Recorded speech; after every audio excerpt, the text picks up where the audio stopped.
But I'm going to teach you guys it's not about reliving, it's about growing through it. Because if you don't accept it, you don't realize that this is what's going on, you continuously go through it year after year. And people say, well, that happened when you were 10. That happened when you were 5. Why are you not over it? You don't just get over trauma. Okay. So what if I walked in your office and I told you that who all are counselors or therapists, psychologists, psychiatrists? Okay. I know sometimes you have judges and probation officers and stuff like that. Okay. If I walked in your office and I told you that I'm not focused, I can't sleep, I'm depressed, I'm tired all the time, sometimes I can't sleep, I don't sleep well at night, and I just don't know what to do with myself. I'm crying, but I go out and I put on a nice face for everybody, but inside I feel like I'm dying. What type of diagnosis would you give me? Yes. Anxiety. That's just because you in here. What else? Anything? Because you know our clients don't give us everything. I don't know that would diagnose me immediately. I want more information. Great. You wouldn't diagnose me immediately. Talk about substance use. Ask me about substance. Ask them about their physical health. Physical health. Diet. I eat well. I work out. I'm not doing drugs. Situations. Grief. Who said grief? I'm going to come back to you. Grief. Situation of depression. So I would ask if there's situations that are going on that you're remembering. Okay, situational depression. Okay, I'm going to add some more. I'm in college. Okay. I just had a baby. It's my sophomore year. Stressed. Okay, I've been having these symptoms, let's say 3 months. Childhood. I'm sorry? Safety, okay. Social support. Okay, great. Recent changes, I just had a baby. I'm in college, sophomore year. What happened 3 months ago? Okay. So during my pregnancy, I've been raped a couple times. Trauma. After I had my baby, maybe a year and a half in, I was raped for the last time, and I got pregnant, and I lost the baby 3 months afterward. Okay? Grief. So a lot of times, what I'm saying is, if I just gave you those first initial things, we had an array of stuff. But a lot of times in our offices, we don't do a trauma assessment. It's more people with trauma than it is just with just depression. We get to treating symptoms. We're not treating what the actual issue is. So because we treat symptoms, we miss it. The people are okay for a while they're with you, but then when they leave, it's back again. By the way, that was my story.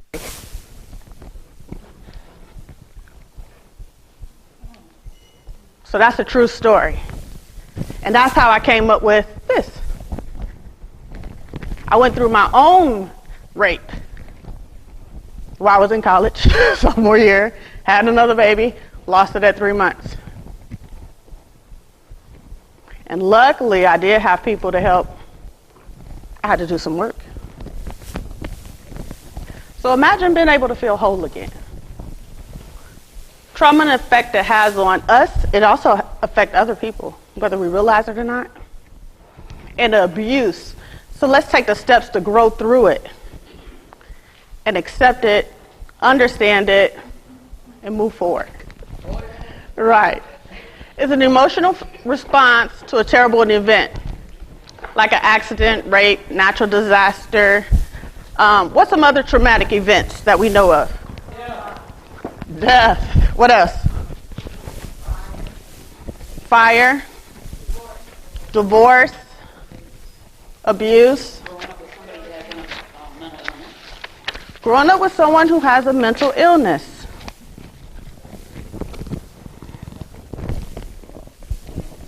abandonment, war. So types of abuse. We talked about some of these. Physical abuse. Sometimes is known as domestic violence. Domestic abuse is a physical act or threat. Cultural abuse. And I'll give you an example. I work with a lady who, actually hers is more spiritual abuse, so I'll just wait. Elder abuse, typically done by your own child or sister or somebody who's close to you, unfortunately. Verbal abuse, sexual abuse, emotional, psychological, child abuse, spiritual abuse, financial abuse. So spiritual abuse, I have a lady that I was working with, people swear they block off their emotions, but you can't. You just don't. You just exchange it for another one. Kind of like drugs. Kind of like drugs. It is. Yeah, it's just a manifest. It's just a manifest. You just change it for something else. So she was in a marriage, and she could not love. That's just as plain as I can get it. She was a Jehovah's Witness, and she said everything is the end, the end, the end, the end, the end. So she didn't want to have children. She didn't want nobody else to come to this world because she said it's going to all end up in the end anyway. So actually I'm still working with them, but they're in the process of divorce because she don't want to accept what's going on. And so she don't want to talk about or accept the things that went on. She said, I'm not Jehovah's Witness no more. I'm not this. I'm not that. I said, it doesn't matter what you want to be. That's fine. But let's talk about the issues that comes behind that stuff that affected you. So let's look at the brain. Now, I love Dr. Van Deer. So the rational is what we talk about, the thought, right? So that's typically our left. When we're looking at the expression of itself in thoughts, it helps us understand where feelings come from. Now, I want you to all understand that. It helps us understand where feelings come from. It doesn't actually do the feeling work, but it helps us understand where feelings come from. And again, because in the third one it says it can abolish emotions. How many times you're over emotional, something going on, and afterwards you're like, dang, why did I act like that? I know it's more people than that. Most people are in jail not because of the crime, but because they act off emotion. And because you became angry and you didn't know how to deal with that, you thought anger means I'm supposed to be enraged and I'm supposed to shoot somebody over a piece of chicken. It has happened. I'm sure y'all have seen it. You're not? No. Stay away from the chicken. It's not that good. May I pick on some people? Sure. I like being Look, you know you got to get picked. Yep. This is our little quiz, right? All right. Who want to go first? Do you have to act out, or can you just say it? You can't tell me what the trauma is. No, can I just say the symptoms? Can I just say the symptoms? You have to act out. Okay. Let's act. They want you to act. Okay. Shh.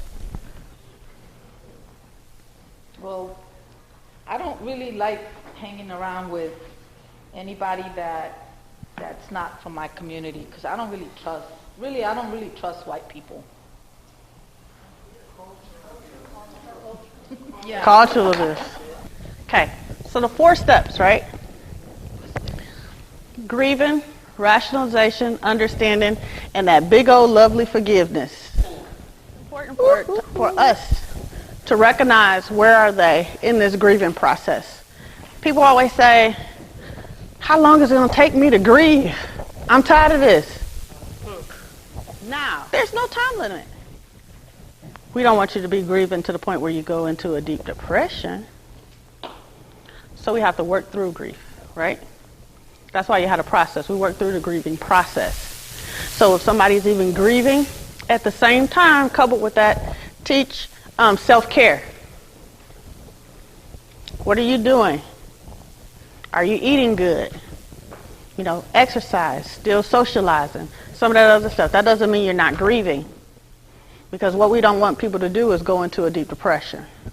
Because you can't grieve, isolate, and we don't see you no more. So we want to make sure that people are grieving. I dislike to say the word appropriately because, you know, it's not really an appropriation to it, but make sure people are grieving. Right? Denial of what occurred. Denial is a shorthand term for a wide variety of psychological defenses and maneuvers that individuals use to protect themselves from reality. Okay? Question individuals usually ask themselves, why was I there? There we go, that self-blame. How could I avoided this? What could I have done differently? What caused this situation? So you're trying to rationalize the situation. Well, it's okay because I should have screamed. It's okay because I shouldn't have hollered at you about putting your stuff all in the hallway that I got to clean up. It's okay because A, B, C, and D. So you try to rationalize it in your mind and go through it that everything is okay when you're really hurting. Because you don't want to accept and admit what's going on. Sitting in an office where you have the person who's been raped, you have the mother, you have the father. The mother comes out on that day and tells you that the daddy been raping the daughter and the daughter about to lose it, and I'm just sitting there and he's sitting on the end of the chair and say, no, I didn't. But she got a whole situation. I'm looking at the face of these people. See? But you can't. You have to be calm, you got to be professional, and you got to do what you came in there to do, right? But that's the importance of us working on ours. Understanding and decision making. The reason why I put question your creator. Some people say they're atheists. Some people believe in Allah. Some people believe in Jesus. Some people believe in Mary. Some people believe in Buddha. Whatever you believe in, it was a creator. It could just be mama and daddy. You ain't get here by yourself. So I always say creator for people, unless I know what their belief system is. Do not go there with them. A lot of times we do that, right? Why did God do this? Why did he allow this to happen? We blame, then we blame ourselves too. Well, it was my fault. Y'all gonna hear me say blame a lot. Blame. You're gonna hear me say that a lot. Because it's not about blaming, it's about placing responsibility. Okay? Feeling an emotion. Again, if I'm angry and I want to hit the table, I hit the table. I'm angry. And you hear a lot of times people cry or they get angry or whatever, and the first thing they say is what? I'm sorry. They apologize for the emotion. So I ask them, why do you feel it necessary to apologize to me? Be angry. Be upset. Now don't take it out on me, but but be upset, be angry. It's okay. Forgiveness. Teaching forgiveness can be hard, right? Okay. So many times I know everybody hear it. Forgiveness is not for you, it's for me. Forgiveness is not for you, it's for me. That type of thing, right? It's not about the person. It's not about the individual, because if I'm waiting on for you to accept my forgiveness, I'm going to be messed up forever. Does that make sense? Because what it is you have to learn not to allow someone to take over your emotions. You're giving them your power when you allow them to take over you. So if you did something to me and I'm waiting for you to say, I'm sorry, does that really help? That's not really helping. Because what am I looking for? I'm still trying to gain back power. I'm still trying to gain back self-acceptance of me. Because you took something from me. You took my child. You took this. You took my own personal whatever it is, right? So forgiveness is a must, which helps create some of that closure. Some people still have like that some type of, that little guard a little bit. But it's not going to dictate my life anymore. So I tell you, a year or two ago, I seen him and I told him, I said, I love you because I love my son. I'm not in love with you, but I forgive you. Communication. We have to teach people how to communicate. Okay? What is that passive communication? What is that passive-aggressive communication? A lot of our trauma victims become passive. Okay? People pleasers. People pleasers is like A1 because it diverts the attention off of me. So if I can make you happy, I feel happy, right? If you feel good, I feel good. But if you go away, I'm not happy no more, so I gotta find somebody else. It causes a codependent behavior, right? And so what do you have? People get into those same type of relationships over and over and over and over and over again. It's like, why I keep getting with the same girl? Why I keep getting with the same guy? Your energy haven't changed. Your behavior haven't changed. You haven't learned to communicate effectively.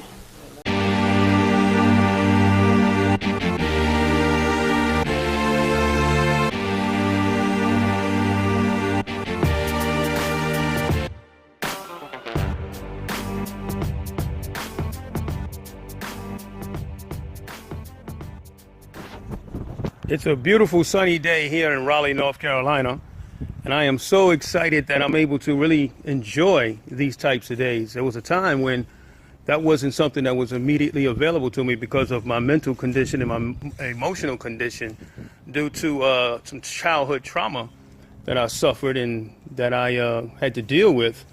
And I tried to deal with it for years on my own, and it just wasn't productive that way. And so finally I met this young lady, Miss Angelic Muhammad, and she started working with me. She became my caseworker, and she was my therapist. She actually now is a family friend. But I must say, without her help and her aid, I would never, ever have been able to really be out like this and appreciate a beautiful sunny day. I was depressed. I was going through all types of mixed emotions. And what Miss Angelic did for me, Miss Muhammad did for me, was help me to be able to cope. And I've been diagnosed as a person who suffers from PTSD, post-traumatic stress disorder. And it's something that's really tough to deal with. It's not something that's curable, but it's certainly something that can be dealt with. And so she taught me these coping skills, and she really worked with me. She helped me come to grips with my problem and helped me accept the things that have happened to me in my life, not from an acceptance standpoint of approving of those things, but in a manner whereby I could forgive the perpetrators, that I could move on with my life, that I could be a more productive citizen and live more of a normal life. And so I'm ever, ever appreciative of what she did for me. And so when she asked me to represent her on this video, I was more than happy to do it because I am ever, ever indebted to this young lady. She's a beautiful person at heart. She really cares about those that she's helping. And she really, really has a system in place that really, really works. So I can't thank you enough, Angelic, for being there for me during those times when I really, really needed it. And now, even today, I still practice and still utilize those tool sets that you gave me to work with. So that if ever there's a time when I'm starting to feel down, I start to feel low, because those days will happen, those days do come, I'm able to be better prepared and better able to cope with them so that I continue a productive life. So again, I thank you so much. I appreciate all that you did for me. It's been almost 10 years now, and it just seems like it was yesterday because you are so much of a part of our life with regard to my family, my children, and certainly with regard to my dealing with my issue of PTSD. So again, thank you so much. Love you, girl.